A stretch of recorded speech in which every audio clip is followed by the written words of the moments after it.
teremos um programa sobre um fato, que eu considero a eleição mais importante da história de Joinville, que foi a eleição para governador de 2002.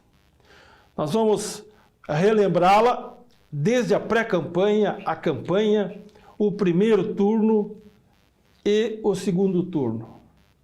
E eu convidei 3 amigos para falar sobre esse fato, que eu também presenciei como repórter, como jornalista aqui em Joinville. Naquela época eu tinha uma amizade muito grande com o Luiz Henrique, uma admiração mútua, e posso dar testemunho também sobre esta eleição. Eu convidei para falar sobre isso o meu colega jornalista José Augusto Gaioso Neves, que foi o assessor de comunicação, acompanhou todo o tempo o Luiz Henrique na campanha para governador de 2002. Ele trabalhava no Rio de Janeiro como repórter, foi convidado para assumir essa função, aceitou, com Luiz Henrique lá embaixo nas pesquisas, expediu a mim, candidato à reeleição com a máquina na mão, 63%, e mesmo assim ele renunciou ao mandato para ser candidato a vereador. Gaioso, obrigado por ter aceito o convite. Boa noite. Boa noite, Luiz Veríssimo. Só mania de jornalista, né? Só aperfeiçoando a informação, não corrigindo o colega, jamais. Na época, eu trabalhava para um jornal do Rio de Janeiro, mas eu estava em Brasília, né?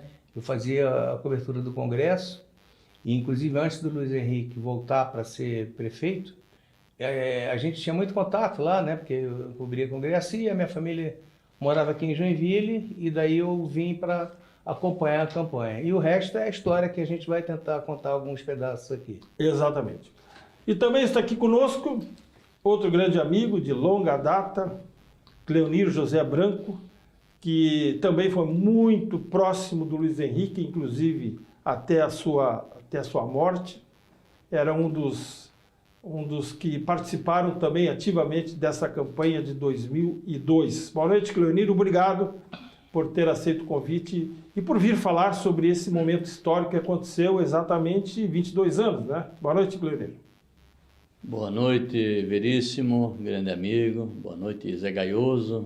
Boa noite, Caetano e os telespectadores do Encontro com a Imprensa. É sempre uma honra, uma satisfação falar a respeito desse grande líder. Para mim, continua líder ainda, Luiz Henrique da Silveira. Muito bem.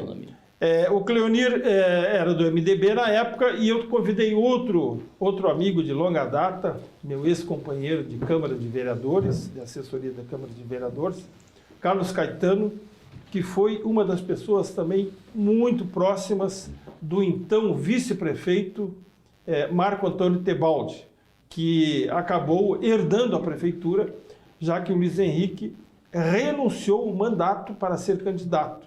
Ganhando ou não, ele não retornaria à prefeitura porque ele havia renunciado e o prefeito assumiu, Marco Antônio Tebaldi. Caetano, boa noite e obrigado por ter aceito o convite. Boa noite, Veríssimo, boa noite, Gaioso, boa noite, Cleonir, e boa noite a todos. Isso é um fato que é bom lembrar, porque foi aí que Tebaldi deslançou na política.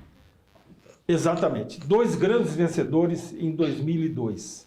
Luiz Henrique, obviamente, e Marco Antônio Tebaldi, que era secretário da Habitação, foi escolhido vice-prefeito, 2 anos foi vice-prefeito e assumiu os 2 anos seguintes como prefeito e reeleito no primeiro turno em outra eleição memorável também. Venceu Carlito Merz em 2024 no primeiro turno.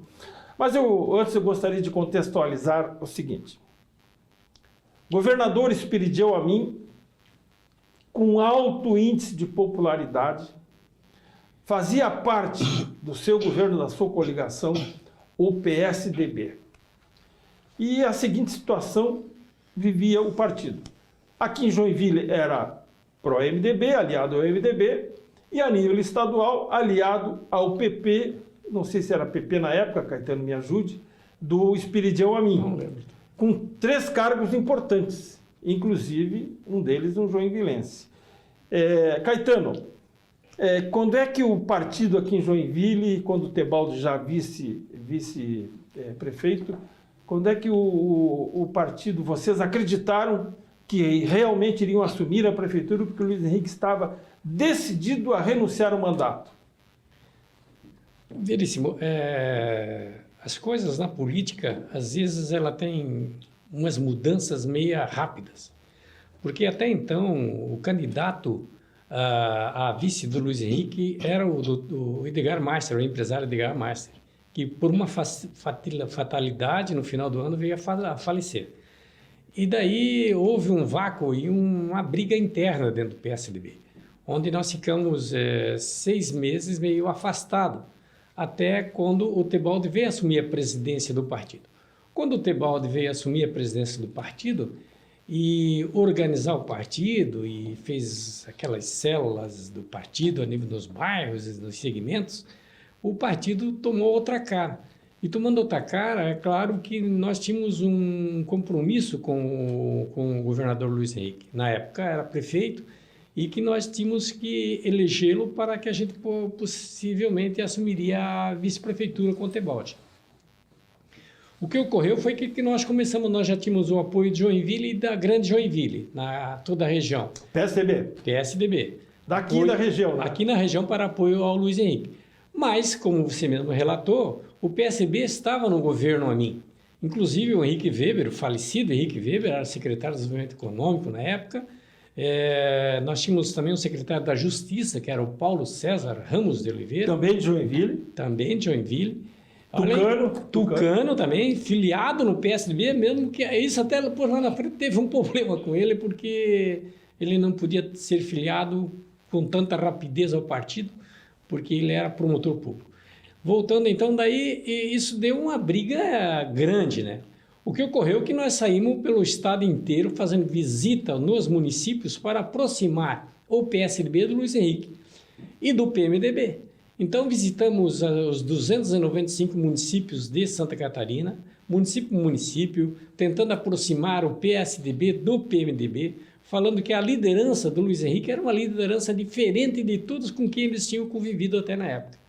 Na época nós tínhamos as grandes lideranças do PSDB que eram também vinda do PMDB, que era o Kister, que era o Carneiro de Lages, que era o Jacó Ander, falecido Jacó Ander, e tinha o Enio Ribeiro de Lages, tudo eram amigos do Luiz Henrique, que conviveram muito tempo com ele no PSDB. Porque o PSDB surgiu de uma grande parte do PMDB. E o Pavan?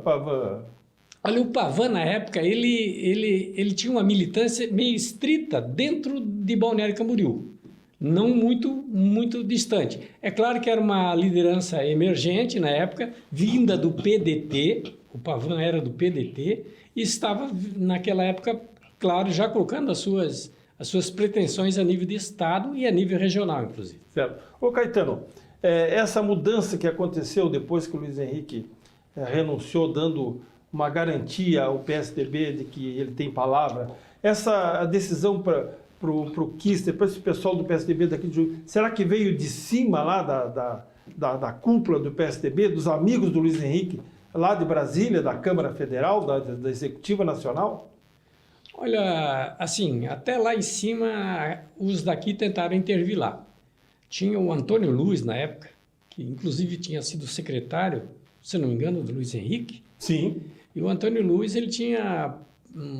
Com o governador de... Não, com Alckmin, não era? Não, com Aécio Neves. Aécio Neves. Ele era muito amigo do Aécio Neves, a qual, por essas ligações de avô e tudo, né? O Aécio, o avô dele era o Luz da Sadia, né? Mas o Aécio era neto do Tancredo, então tinha essa influência muito grande em cima do PSDB da capital federal, né?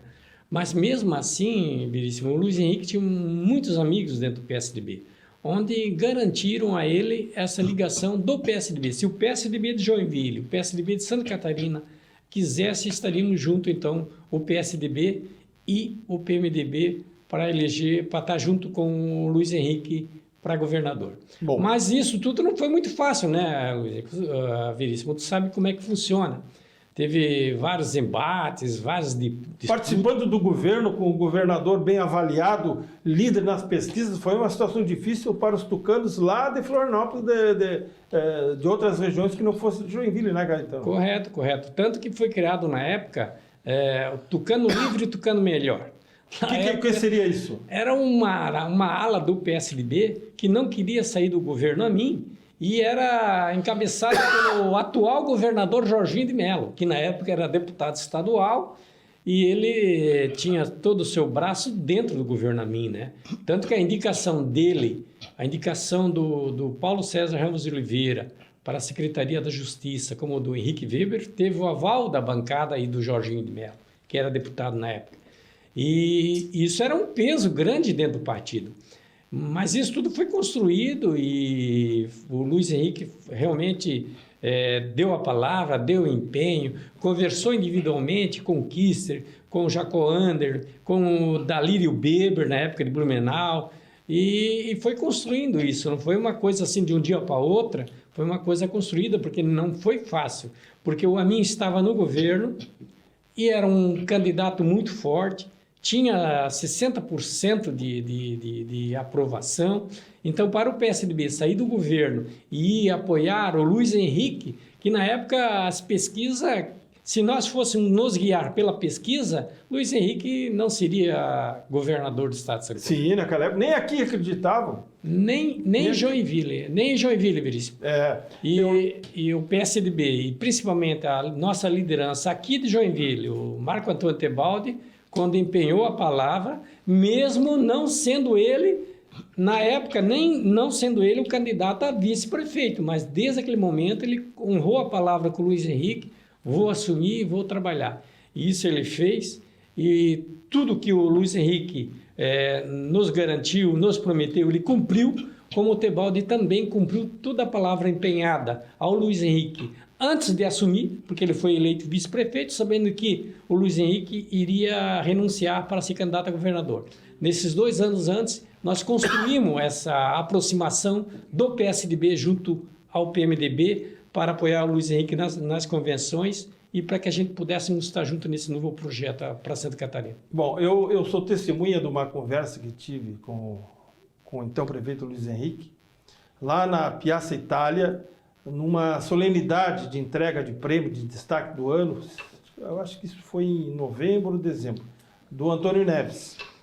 E eu perguntei ao Luiz Henrique, eu não acreditava que ele fosse candidato a governador e muito menos renunciar à prefeitura para isso. E muitos amigos próximos dele também não acreditavam. Porque, como eu repito, o Amin era governador, um político hábil, nas pesquisas mais de 60%, e o Luiz Henrique, não, eu vou ser candidato porque eu vou ter o apoio da liderança do PSDB nacional.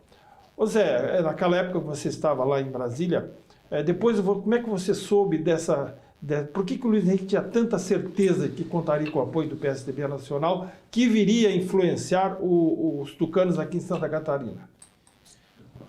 Bom, Luiz, você sabe que com o tempo, né, a gente mais velho, mais experiente, aprende que toda vez que há que passa para o grande público como um salto, uma mudança muito brusca na política, na verdade ela não é assim brusca, ela é o resultado de uma série de outros movimentos, de uma série de outras situações que vão sendo levadas. A primeira vez que o Luiz Henrique... Eu trabalhava no Globo e minha família morava em Joinville. Eu vinha a cada 3 semanas e tal, e num final de semana daqueles, o pessoal falou, o Luiz Henrique vai ser... O MDB vai indicar ele como candidato a vice-presidente da República, na chapa do José Serra, PSDB. Aí eu falei, legal. Aí um tio meu daqui de Joinville, você conheceu, me ligou, conversa com o Luiz Henrique, ele tem umas ideias aí e tal. E eu fui lá na casa dele, ele falou, olha, tal, babá, eu posso ser candidato a vice-presidente, mas também posso ser candidato a governador. Daí eu falei, mas governador? O Amin não é muito forte, né? O Amin estava na época 60 e pouco, como lembrou bem o Caetano, por cento das pesquisas, o Luiz Henrique 5%, 6%. Sim, mas vai acontecer isso se o PSDB vir comigo. Foi a primeira vez que eu ouvi falar disso. Era em fevereiro, março de 2002. Aí tá, passou, fiquei na cabeça, consultei meus colegas mais antigos lá de Brasília, né? Eu me lembro que, assim, entre os mais novos, todo mundo dava risada, né? Assim, pô, tá louco. É repórter especial do Globo, vai trocar para entrar numa campanha que não vai rolar. Daí eu fiz uma sondagem no jornal, o jornal falou, ó, você pode ir para a campanha se você quiser ir, mas não é garantida a tua volta. Mas se você... Tinha uma quarentena? Não Tem tinha? uma quarentena, que está no contrato. Você tinha uma quarentena de 2 ou 3 anos, cara.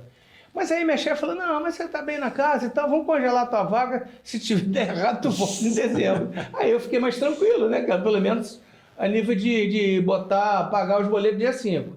Mas, eu recebi, aí os mais velhos falavam assim, olha, cara, parece coisa de maluco, mas se eles conheciam o Luiz Henrique teve 5 mandatos assim, de deputado federal em Brasília, o pessoal da grande imprensa convivia o dia a dia com ele, sabia... Foi líder de bancada? Sim, foi líder de bancada, foi ministro, foi presidente do MDB. Quando eu cheguei lá, ele era presidente do MDB, o Amir era presidente do PP, Jorge Barnosa era presidente do PFL. Santa Catarina estava numa alta e eles entendiam que o Luiz Henrique era muito obstinado. Então falavam, olha, cara, se o PSDB vier, vai ter jogo, que aí o segundo turno dele não perde. Todos falavam isso para mim, os mais antigos. Tarcísio Holanda, Carlos Chagas, aquele pessoal... mais antigos do que eu sou hoje, antigos daquele tempo. E aí cheguei lá um dia em Brasília, ele me ligou e falou, vamos ali tá almoçar, vamos lá. Aí fomos almoçar na casa do Michel Temer, que era do MDB e presidente da Câmara. O Temer tomou um susto quando me viu, mas eu já estava acertado para vir para a campanha, né? Eu tinha combinado com a chefia e tal. Ele falou, tá fazendo repórter do Globo aqui? Não, esse cara vai trabalhar comigo lá na campanha. Aí eu vou sair. E aí, rapaz, para minha surpresa, nesse almoço apareceu o Zé Aníbal, que era o presidente do partido, Aécio Neves, que era o presidente da Câmara, e o Pimenta da Veiga, que era Todos tucanos. tudo tucano. Lá no Temer. Na casa do Temer. Mais ali já estava a cúpula, né? Então, mais o Renan, que era o líder no Senado, Calheiros, e o Michel Temer, que era presidente da Câmara. O líder da Câmara, exatamente. Ele era o presidente da Câmara, o Aécio era o ex-presidente. Aí, rapaz, era uma cúpula aí, os caras, não, vai sair, cara. Nós vamos trabalhar para sair e nós vamos dar garantia que se tiver voto apertado, nós vamos cuidar disso para sair. Porque se sair, a gente tem um mapeamento aqui, não sei qual era o... Eles tinham uma pesquisa muito boa, cara, que até o cara, me esqueci agora o nome do cara, desculpa a idade, falava, não, cara, se rolar essa chapa, ganha a eleição, mesmo com tanto 5%. Daí eu comecei a acreditar e pedia para minha mulher não chorar quando eu chegava, toda semana quando eu chegava sexta-feira, era domingo, né, eu saía para a campanha da semana, passava domingo e segunda em casa, era uma choradeira, porque saía nos jornais de pesquisa. O Luiz Henrique foi de 5 para 6, de 6 para 7, depois de 7 para 8, não passava de 10 nunca. E você trabalhando. E eu lá, né, cara? Eu chegava em casa e ela chorava, cara, que opção horrível, por que você não ficou lá? Você estava bem no Globo. Eu falei, pois é, mas eu queria voltar para casa e tal, eu estava tão bem lá, tudo estava ganhando legal, o prestígio, viajava internacional para acompanhar Fernando Henrique, era o presidente, né? Pois é, mas cara, eu quero voltar para casa. E aí não deu outra, né? Esse assunto nós vamos continuar no próximo bloco. Obrigado, Caetano. Eu sei que você tem um compromisso agora. E nós passaremos a contar com a presença do Cleonir Branco nos próximos 2 blocos. Nós vamos passar agora para a campanha e para a virada que aconteceu no segundo turno. Aliás, no primeiro turno, nós vamos ver aqui, quase que o Luiz Henrique não vai para o segundo turno. Quase que ele perde a vaga para o José Fritas do PT. Voltamos após o intervalo.